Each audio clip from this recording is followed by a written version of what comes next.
24 horas en la vida de una mujer. Tercera parte. La señora C. hizo nuevamente una pausa y se levantó de repente. La voz parecía entrecortarse. Se acercó a la ventana, miró en silencio durante unos minutos, o tal vez solo apoyó su frente en el frío cristal. No tuve el valor de mirar de cerca, pues me daba vergüenza observar a la anciana en su agitación.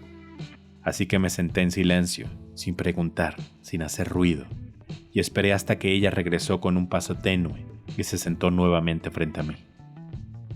Así que ya le he contado lo más difícil, y espero que me crea cuando le aseguro una vez más, cuando juro por todo lo que es sagrado para mí, por mi honor y por mis hijos, que hasta ese instante no había tenido ningún pensamiento de una conexión con ese extraño, que caía en esta situación sin ninguna abierta voluntad. De hecho, fue totalmente inconsciente. Caí en esa situación como por un escotillón en el llano camino de mi existencia. He prometido ser fiel a usted y a mí misma, por lo que le repito de nuevo que solo me metí en esta trágica aventura por una voluntad casi desbordada de ayudar y por ningún otro sentimiento personal, es decir, sin ningún deseo, sin ninguna oculta intención. Lo que pasó en esa habitación, lo que pasó esa noche, me permitirá conservarlo en secreto. Yo misma no he olvidado ni un segundo de esa noche y no quiero olvidarlo nunca, porque esa noche luché con un hombre por su vida. Y repito, esta lucha fue a vida o muerte. Sentí también, inequívocamente, con cada nervio de mi ser, que ese extraño, este hombre sintiéndose totalmente extraviado, se prestaba a buscar un último aliento, con todo el afán y la pasión de un sentenciado a muerte. Se aferraba a mí como quien ya siente el abismo debajo de él, pero saqué todo de mí para salvarlo. No se viven horas así más que una vez en la vida, y entre millones de personas, solo una podría encontrarse en circunstancias similares. No podría haber imaginado, si no hubiera tenido lugar aquella terrible coincidencia, con qué fervor, con qué desesperación, con qué intensidad, un ser humano que se siente perdido, se afana en sorber una vez más las gotas rojas de la vida. Retirada como estaba desde hacía 20 años de los poderes demoníacos de la existencia, no podía comprender cuán magnífica y fantásticamente la naturaleza une muchas veces el calor y el frío, la muerte y la vida, la felicidad y la miseria en algunos instantes.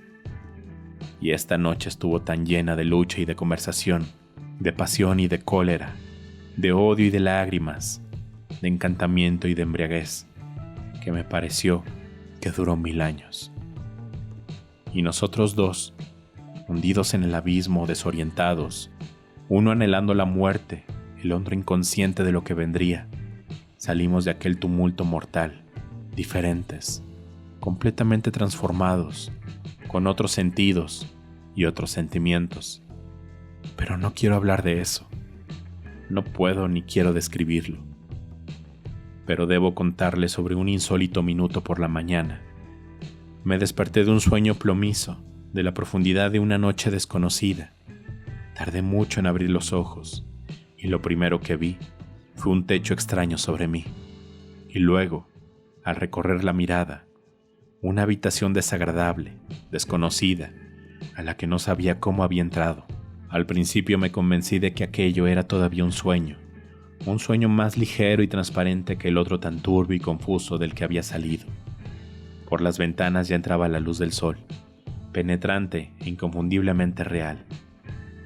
Y desde abajo la calle rugía con el traqueteo de los carruajes, el ruido de los tranvías y el murmullo de la gente. Y ahora sabía que no estaba soñando, que estaba despierta.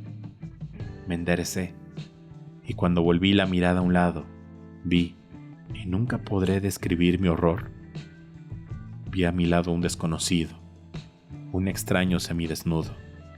No, ese horror, lo sé, no se puede describir. Fue tan terrible la impresión que me dejé caer sin fuerzas, pero no se trataba de un desmayo, ni de pérdida de conocimiento, todo lo contrario. En ese instante recordé, y todo me resultaba inexplicable. La vergüenza y repulsión de encontrarme con un hombre desconocido, en una cama extraña de un hotel sospechoso, me llevaron a desear la muerte. Lo recuerdo claramente. Mis latidos se detuvieron. Contuve la respiración como si con esto pudiera extinguir mi vida y sobre todo mi conciencia. Esta conciencia clara, horriblemente clara, que entendía todo y sin embargo no comprendía nada. Nunca sabré cuánto tiempo estuve así, con un frío glacial en todos mis miembros. Los muertos deben permanecer igualmente rígidos en sus ataúdes. Solo sé que cerré los ojos y rogué a Dios que por algún poder del cielo no fuera cierto, que no fuera real. Pero mis agudos sentidos ya no permitían engañarme. Oía voces en la habitación contigua, el agua correr. Afuera se escuchaban pasos, y cada una de estas señales confirmaba, inexorablemente, la cruel vigilia de mis sentidos. ¿Cuánto duró este espantoso estado? No puedo decirlo. Tales momentos tienen mediciones distintas a la de la vida común. De pronto, me invadió otro temor, un miedo espantoso, que ese extraño, cuyo nombre ni siquiera conocía, pudiera despertarse y hablarme. De inmediato supe que no había otra cosa por hacer que vestirme y huir antes de que se despertara, que no me viera ni cruzara palabra conmigo nunca más, marcharme a tiempo y partir lejos, lejos, lejos, de vuelta a mi vida, a mi hotel, y tomar el siguiente tren que me alejara de este maldito lugar, de este país, para no volver a encontrarlo, para no volver a mirarlo a los ojos, para no tener cerca ningún testigo, ningún acusador, ningún confidente. La idea me hizo desfallecer. Con mucho cuidado, con movimientos sigilosos como los de un ladrón, me moví centímetro a centímetro fuera de la cama y busqué a tientas mi ropa. Fui vistiéndome, temblando, con el temor de que fuera a despertar. En escasos minutos estuve lista. Solo mi sombrero yacía al otro lado, a los pies de la cama, y ahora, de puntillas, fui hasta ahí donde se encontraba ahí. No pude evitarlo. Tenía que echar una mirada más al rostro de este desconocido que había caído en mi vida como una piedra desde arriba. Solo quería echar un vistazo, pero ¿qué sucedió? El extraño joven que yacía allí dormido era realmente una persona desconocida para mí. En un principio no pude reconocer en absoluto el rostro de ayer, porque los rasgos tensos y espasmódicos de aquel extraño fatalmente excitado no estaban presentes en este rostro. Este era diferente, bastante infantil, aniñado, radiante, calmo y alegre. Los labios, que ayer estaban apretados y aprisionados entre los dientes, ahora se mostraban suavemente separados y con algo parecido a una sonrisa. El pelo rubio yacía desordenado sobre la frente lisa, y la respiración ondulaba suavemente desde el pecho hacia todo el cuerpo en calma. Recordará que antes le dije que nunca había visto en alguien una expresión de una ansia y una pasión tan intensa, tan fuera de control como la de aquel desconocido frente a la mesa de juego. Ahora le digo que nunca he visto una expresión de pureza, de gozo, de sueño verdaderamente placentero, ni siquiera en los niños que a veces tienen un destello angelical de dicha paz completa. En este rostro se mostraban, como si estuvieran moldeados por un artista, todos los sentimientos. Ahora presenciaba el celestial conjuro de los tormentos más profundos. Era testigo de una liberación, de una salvación. Ante esta sorprendente visión, como un pesado manto negro, todo el miedo, todo el horror se desprendió de mí.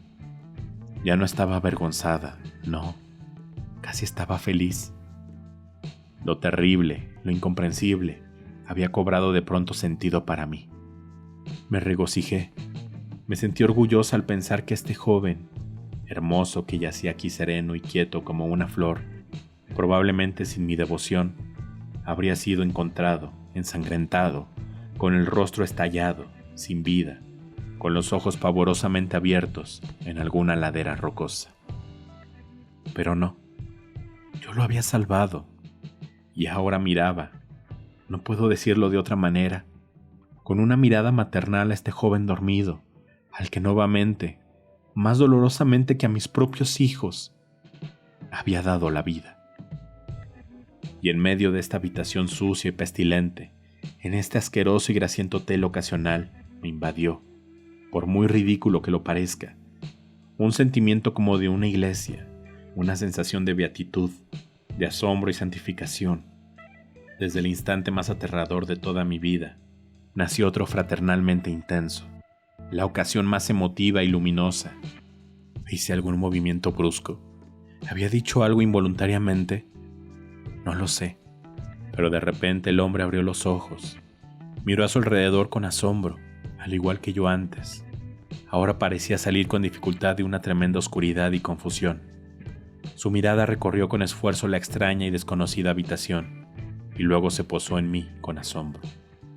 Pero antes de que pudiera hablar o entrar en razón, pude dominar mi emoción. Tenía que impedir que dijera una palabra, que hiciera cualquier pregunta o hiciera cualquier confidencia. Nada de lo que había ocurrido la noche anterior debía recapitularse ni discutirse. «Tengo que irme», le dije apresuradamente. «Usted quédese aquí y vístase. A las 12 me reuniré con usted en la entrada del casino. Me encargaré de todo lo demás». Y antes de que pudiera decir una palabra, salí huyendo, para no ver más esa habitación, y corrí, sin volverme, fuera del hotel, cuyo nombre me era tan desconocido como el del individuo con quien había pernoctado. Por un momento, la señora C. interrumpió su narración, pero toda la tensión y la agonía habían desaparecido de su voz, como una carreta que sube con dificultad una colina, pero que al llegar a la cima rueda suavemente y rápidamente por la ladera. Así fluía su relato, con las frases libres de todo sufrimiento. Entonces me apresuré a llegar a mi hotel por entre las calles repletas de luz, a las que la tormenta había limpiado lo caliginoso al cielo, así como cualquier sentimiento de pesar que existiera en mi alma. Porque no olvidé lo que dije antes. Yo había renunciado completamente a mi vida después de la muerte de mi marido.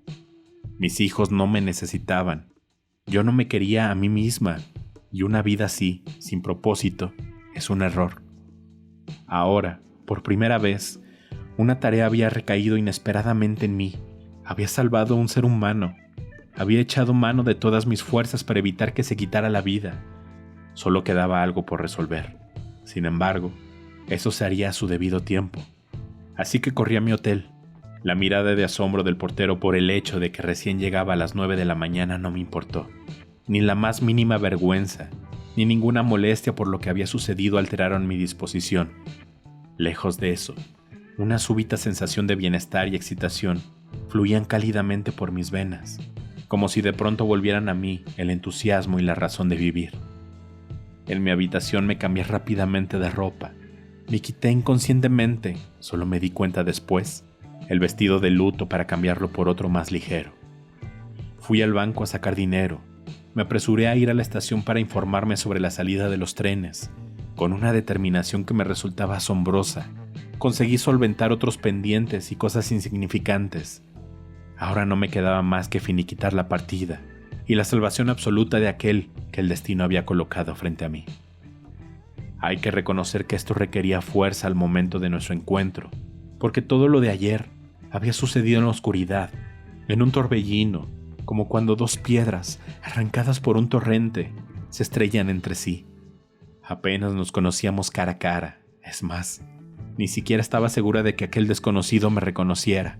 Ayer todo había sido una coincidencia, una intoxicación, una obsesión de dos personas confundidas, pero hoy era necesario revelarme ante él más abiertamente, porque ahora, a la despiadada luz del día, tenía que presentarle mi persona, mi cara, como un ser humano real. Pero todo resultó más fácil de lo que pensaba. Apenas me había acercado al casino a la hora señalada cuando un joven se levantó de un asiento y se precipitó hacia mí. Había algo tan espontáneo, tan infantil, tan involuntario y feliz en su sorpresa, como en cada uno de sus movimientos del día anterior. Simplemente voló para llegar hasta mí, como un rayo de alegría agradecida, y al mismo tiempo respetuosa en sus ojos, los mismos que bajó humildemente tan pronto como sintieron mi mirada confundida ante su presencia. La gratitud es un rasgo poco común entre los hombres, y son precisamente los más agradecidos los que no encuentran la expresión para ello. Se callan confundidos, se avergüenzan y a veces actúan de forma vacilante para ocultar su sentimiento. Sin embargo, este hombre, al que Dios, como un maravilloso escultor, había dotado de la posibilidad de manifestar todos los sentimientos de forma sensual, bella y plástica, el gesto de la gratitud también brillaba como una pasión radiante a través de todo su cuerpo. Se inclinó sobre mi mano y, bajando sumisamente la estrecha línea de su cabeza de niño, se detuvo un minuto en un respetuoso beso que apenas rozó mis dedos. Luego retrocedió, preguntó cómo estaba, me miró emocionado y había tanta decencia en cada una de sus palabras que en pocos minutos se desvaneció de mí lo que quedaba de aflicción. Cual si fuera un espejo de nuestros sentimientos, el paisaje brillaba a nuestro alrededor esplendorosamente.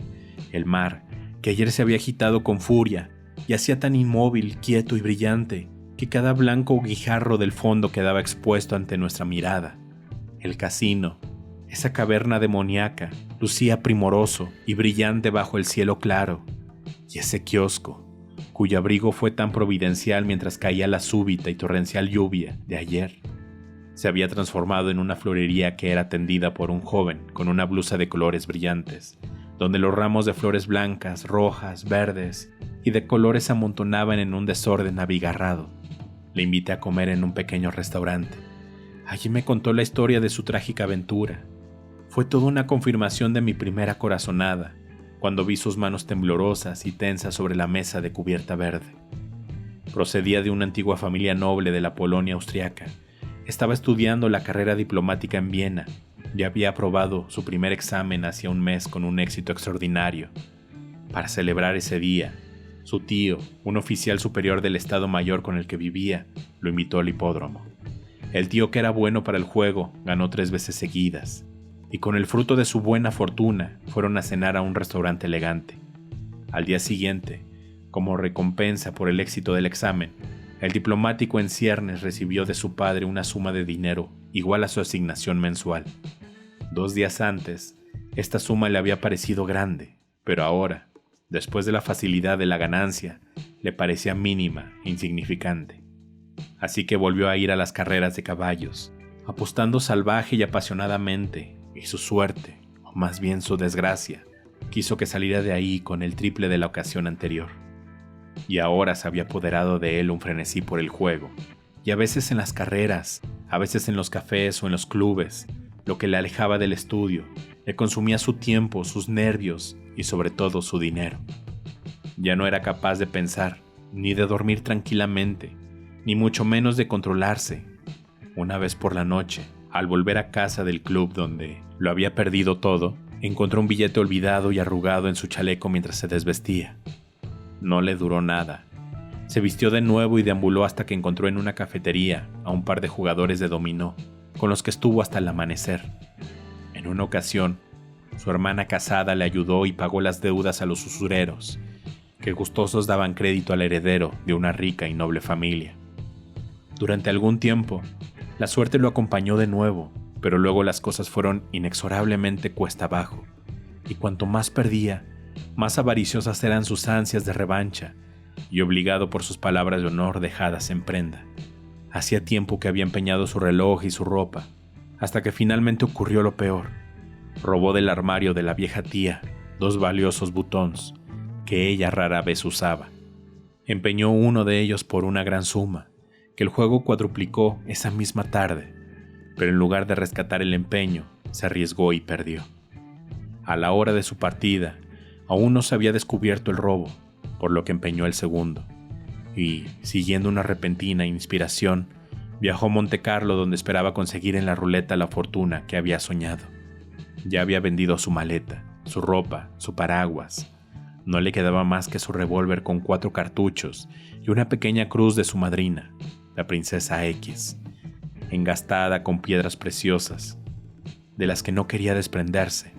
Sin embargo, ayer por la tarde había vendido esta cruz por 50 francos, para probar por última vez el capricho de la suerte, aunque quizás esto le llevara la vida. Todo esto me lo contó con esa gracia arrebatadora y peculiar en él, y yo escuchaba, estremecida, atenazada, emocionada, pero ni por un momento se me ocurrió indignarme porque esa persona que estaba en mi mesa fuera realmente un ladrón. Hablaba con tanta naturalidad y soltura de aquello, que antes que escandalizarme, me parecía el relato de la sintomatología de una enfermedad. Es más, si alguien me hubiera sugerido ayer que yo, una mujer con una vida impecable, que exigía un comportamiento de la más estricta dignidad, estaría sentada en semejante confianza con un perfecto desconocido, apenas mayor que mi hijo, que había robado butones de perlas, lo habría considerado carente de sentido. Y entonces, quien como yo experimentó anoche algo tan catárticamente inesperado, la palabra imposible perdió de repente su significado. En esas 10 horas había experimentado incomprensiblemente más conocimiento de la realidad que en 40 años de vida burguesa. Sin embargo, había una cosa que me asustaba en aquella confesión, y era el brillo febril de sus ojos, que hacía que todos los nervios de su rostro se movieran eléctricamente cuando contaba su pasión por el juego.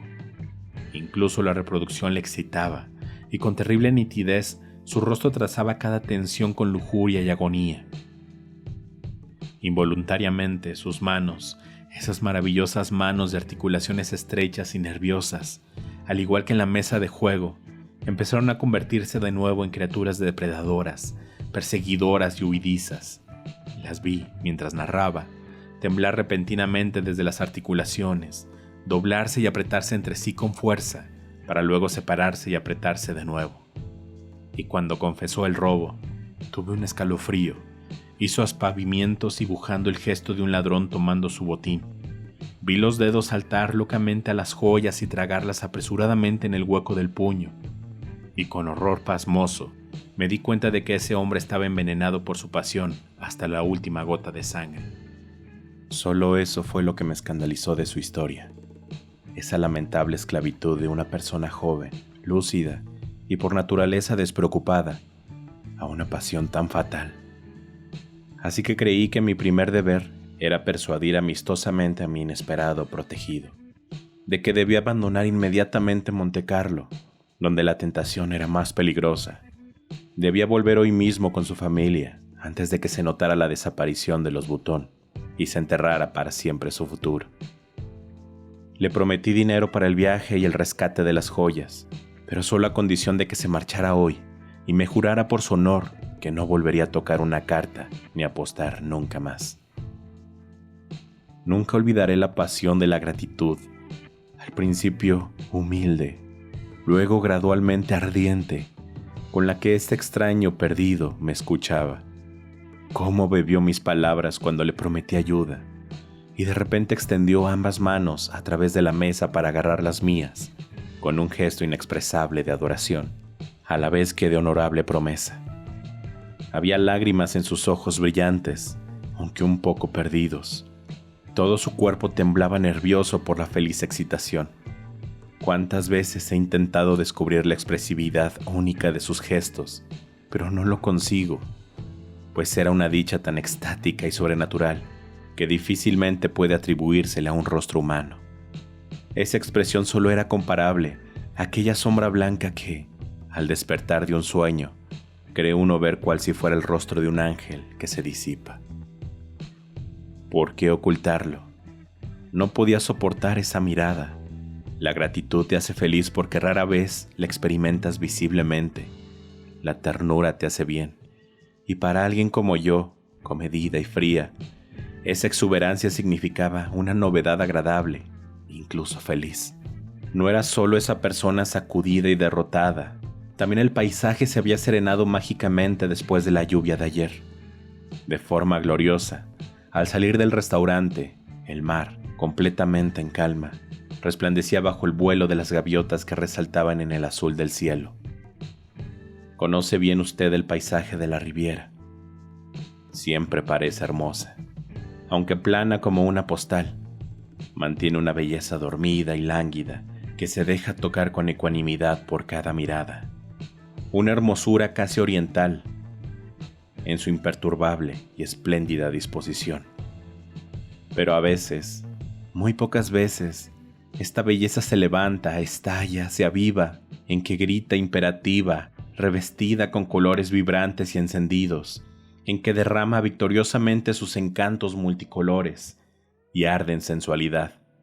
Y un día tan entusiasta es el que había venido después del caos de la noche anterior.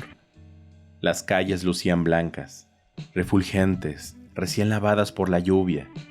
El cielo era turquesa y por todas partes sobresalían arbustos como antorchas de colores entre los brotes verdes y húmedos. Las montañas, más brillantes bajo ese cielo cristalino y lleno de sol, parecía que se habían aproximado hacia la pequeña ciudad limpia y reluciente. La mirada podía fácilmente percibir en ese paisaje lo que la naturaleza ofrece de incitante y seductor, y que involuntariamente nos atrae de ella. Tomemos un coche, dije, y recorramos la corniche. Asintió con entusiasmo. Al parecer, por primera vez desde su llegada, este joven percibía el paisaje. Hasta entonces no había conocido más que la aburrida sala del casino con su atmósfera acerba, con aquella multitud distorsionada, desencajada, que se arremolina en las mesas de juego, y el mar áspero, gris y furioso de la víspera. En contraste, ahora se desplegaba ante nosotros el inmenso abanico de la playa soleada, y el ojo brincaba felizmente en lontananza. Recorrimos lentamente el magnífico camino, pasando por delante de muchas villas y hermosas vistas. 100 veces, en cada casa, en cada villa sombreada por el verde de los pinos, un deseo oculto cruzaba por mi mente. Uno podría vivir aquí, tranquilo, contento, alejado del mundo. ¿Alguna vez en mi vida había sido tan feliz como en aquella hora? No lo sé. Junto a mí, en el coche, estaba sentado este joven, ayer todavía trincherado en la muerte y la fatalidad, y ahora asombrado por el brillante espectáculo. Parecía aún más joven, lucía como un adolescente, un hermoso y juguetón chiquillo de ojos alegres y al mismo tiempo reverentes, en el que nada me deleitaba más que su sensibilidad. Si el coche subía por la pendiente y los caballos resoplaban en su esfuerzo, él saltaba para empujar desde atrás. Si nombraba una flor o señalaba una en el camino, se apresuraba a recogerla. Lo mismo hizo con un pequeño sapo que, paralizado por el chubasco de la noche anterior, se arrastraba por el camino y lo llevó con cuidado a la hierba para que no lo aplastara algún otro carro. Y mientras tanto, contaba las cosas más simpáticas y encantadoras. Creo que esta risa era una especie de liberación para él, porque de lo contrario, habría tenido que cantar o soltar o hacer alguna locura, tan embriagado de felicidad se encontraba. Poco después, llegamos a un pequeño pueblo en las alturas. De pronto se levantó el sombrero en señal de respeto cuando pasamos. Me quedé sorprendida. ¿A quién saludaba? ¿El extraño entre los extraños? Se sonrojó ligeramente ante mi pregunta y me explicó, casi disculpándose, que habíamos pasado por delante de una iglesia y que en Polonia, como en todos los países estrictamente católicos, se practicaba desde la infancia quitarse el sombrero ante todas las iglesias y lugares de culto. Me conmovió profundamente esta hermosa reverencia a la religión y al mismo tiempo recordé la cruz de la que había hablado y le pregunté si era creyente. Y cuando admitió modestamente, con un gesto algo tímido, que esperaba ser partícipe de la gracia divina, me invadió de pronto un pensamiento. «Deténgase», indiqué al cochero y me apresuré a bajar del carruaje. Me siguió desconcertado. «¿A dónde vamos?», solo le contesté. «Venga conmigo». Juntos caminamos de vuelta hasta la iglesia, una pequeña construcción de ladrillo. Las paredes al interior estaban encaladas, grises, desnudas, reflejando apenas cierta claridad. La puerta se hallaba abierta, lo que permitía que un cono de luz amarilla cortara bruscamente la oscuridad.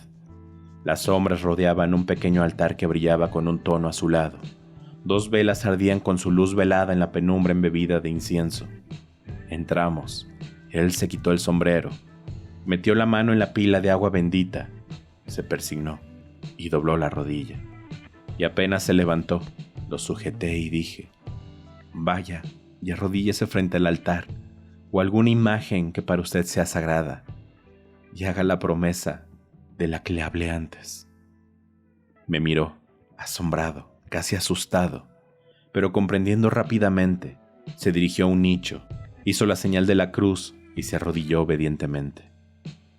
«Repita conmigo», dije temblando de emoción. «Juro». «Juro», repitió, y continué, «que nunca más participaré en un juego por dinero, sea del tipo que sea, que nunca más expondré mi vida y mi honor a esta pasión». Repitió temblando estas palabras que resonaron claramente en el vacío de aquel lugar. Entonces se hizo el silencio. Fue tan absoluto que desde fuera llegaba el suave rugido de los árboles agitados por el viento. Y de repente se arrojó al suelo como un penitente y habló en polaco con frases intraducibles, con un éxtasis como nunca antes había presenciado, pero debía ser una oración extática, una oración de agradecimiento y de contrición, porque una y otra vez la tormentosa confesión lo llevaba a inclinar humildemente su cabeza, articulando aquellas ininteligibles palabras y repitiendo una específicamente, cada vez con más fervor y vehemencia. Jamás he visto a nadie orar de ese modo. Sus manos se aferraban convulsivamente al atril de madera para la oración. Todo su cuerpo era sacudido por un huracán interior que por momentos le hacía levantarse en una especie de éxtasis y en otros lo derrumbaba contra el suelo. No veía ni sentía nada más. Todo él parecía estar en otro mundo, en un purgatorio de transformación o en un ascenso a una esfera más elevada. Por fin se puso de pie lentamente, se persignó y se giró con dificultad. Sus rodillas temblaban, su semblante estaba pálido como el de un hombre muy agotado, pero cuando me vio, sus ojos se iluminaron. Una sonrisa sincera, verdaderamente piadosa, iluminó su desgastado rostro. Se acercó, se inclinó profundamente como lo hacen los rusos, tomó mis manos, rozándolas reverencialmente con sus labios. «Dios me la ha enviado. Le agradezco». No sabía qué decir, pero me hubiera gustado que el órgano comenzara a sonar apoteósicamente, porque sentía que había triunfado en todo, había salvado a ese joven para siempre. Salimos de la iglesia a la luz radiante de este día de mayo. El mundo nunca me había parecido más hermoso. Durante 2 horas más condujimos lentamente en el coche por el camino panorámico sobre las colinas, que ofrecía una nueva vista a cada paso, pero no hablamos más. Después de aquel momento catártico, cada palabra parecía vacía, y si por casualidad mis ojos se encontraban con los suyos, tenía que apartarlos avergonzada. Me estremecía ver mi propio milagro. Regresamos a Montecarlo, hacia las 5 de la tarde. Tenía otra cita con familiares a los que no podía fallar, y en realidad, en lo más íntimo de mi ser, sentía una imperiosa necesidad de apaciguar toda aquella ansiedad y sentimientos tan intensos. Sentía demasiada felicidad y era necesario descansar de ese estado tan febril en el que me había mantenido y del que no tenía ninguna experiencia previa.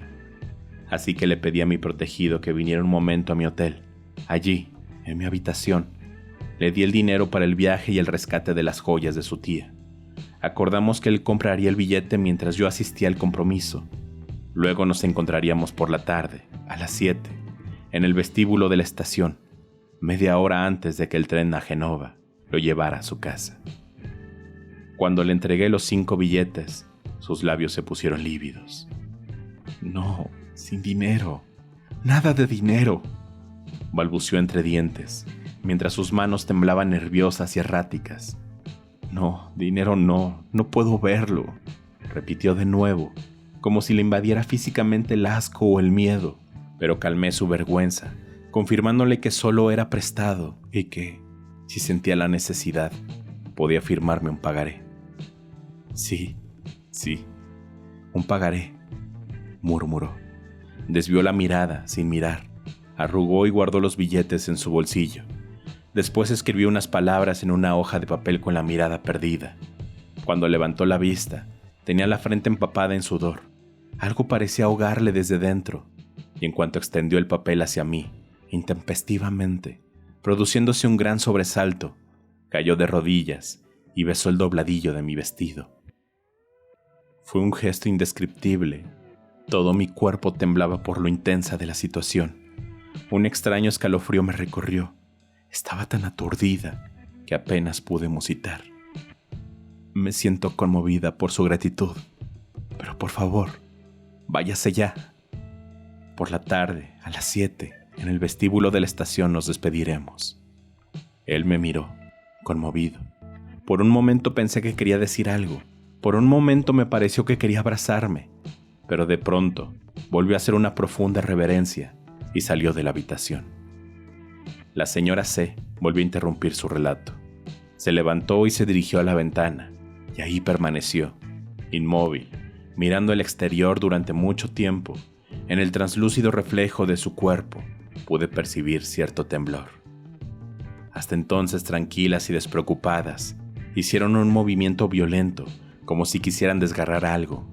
Entonces me miró con dureza, casi desafiante, y volvió a arrancar. Prometí ser completamente sincera. Y ahora veo lo necesaria que era esta promesa. Porque es ahora cuando me obligo por primera vez a relatar todo el curso de esos acontecimientos en orden, con las palabras justas para describir un sentimiento que en aquel momento era tan confuso y enredado.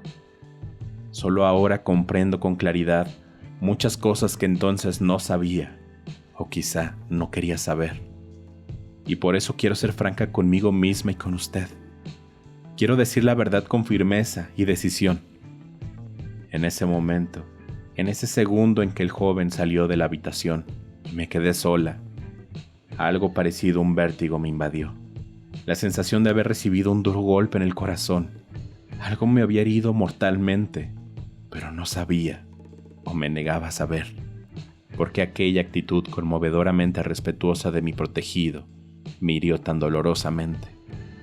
Pero ahora que me obligo ordenada y rigurosamente a indagar dentro de mí, cual si fuera un extraño, qué fue lo que sucedió, y al abrirme sinceramente con usted como testigo que no admite ningún ocultamiento, ningún cobijo cobarde de un sentimiento vergonzoso, hoy lo veo claramente, que lo que tanto dolía entonces era la decepción. La decepción que este joven hubiera aceptado irse así, sin replicar, así, sin hacer ningún intento por abrazarme, por quedarse conmigo, que cumpliera con tanta humildad y reverencia mi deseo de que se fuera, en lugar de hacer cualquier intento por llevarme con él. Que me venerara solo como una santa que se había presentado en su camino y no sintiera en mí a la mujer. Esa fue la decepción para mí, una decepción que no admití, ni entonces ni después, pero el sentimiento de una mujer lo presiente todo, sin palabras ni conciencia, porque ahora ya no me engaño. Si ese hombre me hubiera abrazado entonces, me hubiera desafiado entonces, me habría ido con él hasta el fin del mundo. Habría deshonrado mi nombre y el de mis hijos. Habría huido con él, indiferente a las habladurías de la gente y a la razón interior, como Madame Henriette con el joven francés a quien no conocía antes del día anterior. No me habría preguntado a dónde ni por cuánto tiempo. No habría vuelto ni una mirada a mi vida anterior. Habría sacrificado mi dinero, mi nombre, mi fortuna, mi honor, todo por este hombre. Habría ido a mendigar, y probablemente no hay bajeza en este mundo a la que no pudiera haberme sometido. Habría tirado por la borda todo lo que se llama vergüenza y consideración si se hubiera acercado a mí con una palabra, con un gesto, si hubiera tratado de llevarme. Tan perdida estaba por él en aquel segundo. Pero, como dije, este hombre no vio en mí a la mujer, aun cuando yo estaba locamente apasionada por él. Esto lo confirmé cuando estuve a solas conmigo misma, cuando la pasión que su casi seráfico rostro cayó al vacío, haciendo latir solo a mi corazón abandonado. Me costó recomponerme. Con gran esfuerzo me apresté para ir a mi compromiso con los parientes. Sentí como si me hubieran colocado un pesado casco de hierro sobre la frente, bajo cuyo peso me tambaleaba. Mis pensamientos fluctuaban como mis pasos, mientras, finalmente, me dirigía al otro hotel a encontrarme con mis familiares. Estuve sentada ensombrecida por la tristeza, en medio de una animada charla, y me sobresaltaba una y otra vez cuando por casualidad levantaba la vista y veía sus rostros inmóviles que, comparados con el de aquel joven, cambiante y en movimiento como las nubes en el cielo, me parecieron máscaras de hielo, como si estuviera sentada entre los muertos. Tan horriblemente inanimada era esta velada. Mientras me unía distraídamente a la conversación y echaba azúcar en la taza, veía aquel rostro que se había convertido en un gozo para mí observarlo y que me dolía imaginar. Vería por última vez en 2 horas. Involuntariamente debí suspirar suavemente o gemir, porque de repente la prima de mi marido se inclinó hacia mí para saber si no me sentía del todo bien. Me veía tan pálida y oprimida. Esta inesperada pregunta se transformó rápidamente y sin esfuerzo en una excusa. Efectivamente estaba sufriendo una fuerte migraña. Pedí que me disculparan, pero debía ausentarme. Me apresuré a ir a mi hotel, y en cuanto me quedé sola allí, me invadió de nuevo un sentimiento de vacío, de abandono, y me asaltó la añoranza de correr hacia ese joven a quien en pocas horas iba a dejar para siempre.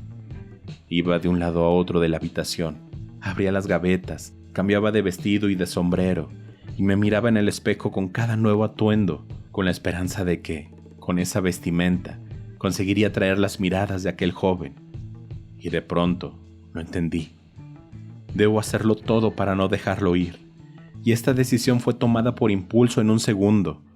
Bajé corriendo hasta el portero y le anuncié que me iba ese mismo día en el tren de la tarde. Y ahora tenía que darme prisa. Llamé a la mucama para que me ayudara a empacar mis cosas. El tiempo apremiaba. Y mientras guardábamos juntas la ropa y los pequeños utensilios en las maletas con una prisa competitiva, imaginé con ardor la escena. Le acompañaría hasta el tren y luego, en el último momento, cuando me ofreciera su mano en señal de despedida, subiría de repente al vagón y pasaría con él esa noche y la siguiente y todas las que quisiera, durante el tiempo que fuera.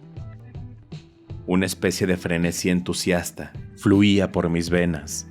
A veces me reía ante el asombro de la chica, a carcajadas de forma inesperada, mientras echaba la ropa en las maletas.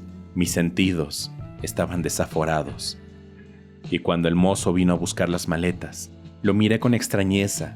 Era demasiado difícil pensar en algo objetivo, mientras por dentro la excitación era tan abrumadora. El tiempo seguía corriendo. Eran cerca de las 7. En el mejor de los casos faltaban 20 minutos para que saliera el tren, pero me consolé porque toda esa premura ya no contaba como una despedida, pues había decidido acompañarlo en su viaje todo el tiempo que él deseara.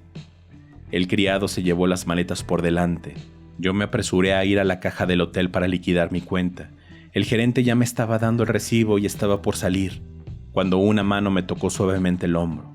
Quedé petrificada.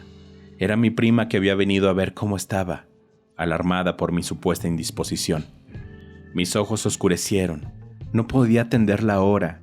Cada segundo de retraso significaba una omisión fatal, pero aún así la cortesía me obligaba a cruzar con ella, al menos unas cuantas palabras. «Debes irte a la cama», sugirió. «Tienes fiebre». Y así debió ser, porque las sienes me latían con fuerza, y a veces sentía cruzar por mis ojos esas sombras azules que enuncian el desmayo. Pero me contuve e intenté parecer agradecida, mientras cada palabra me quemaba. Hubiera querido despacharla inmediatamente, pero la indeseable preocupada no se dio por entendida. Persistía, me ofrecía agua de colonia. Tuve que acceder a que me refrescara las sienes ella misma. Mientras tanto yo contaba los minutos. Pensaba en él al mismo tiempo y en cómo podía encontrar una excusa para escapar de ese cortés tormento. y cuanto más inquieta estaba, más sospechoso le parecía. Casi a la fuerza quiso finalmente hacerme ir a mi habitación y acostarme. Entonces, en medio de mi persuasión, vi el reloj del vestíbulo. Faltaban 2 minutos para las 7:30 y el tren salía a las 7:35.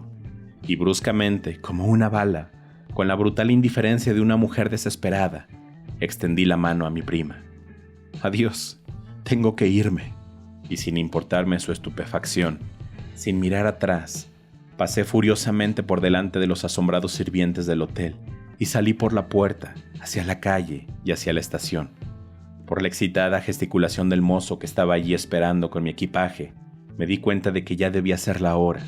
Me precipité como una loca hasta el andén, pero allí el revisor me atajó. Había olvidado mi billete, y mientras intentaba convencerle de que me dejara entrar en el andén, el tren ya estaba en marcha. Me quedé inmóvil, temblando, esperando ver por alguna ventanilla a mi amigo y poder recibir un último adiós, pero ya no pude ver su rostro en medio de la apurada multitud. Los vagones pasaban cada vez más rápido, y al cabo de 1 minuto no había más que nubes de humo negro frente a mis ojos apagados.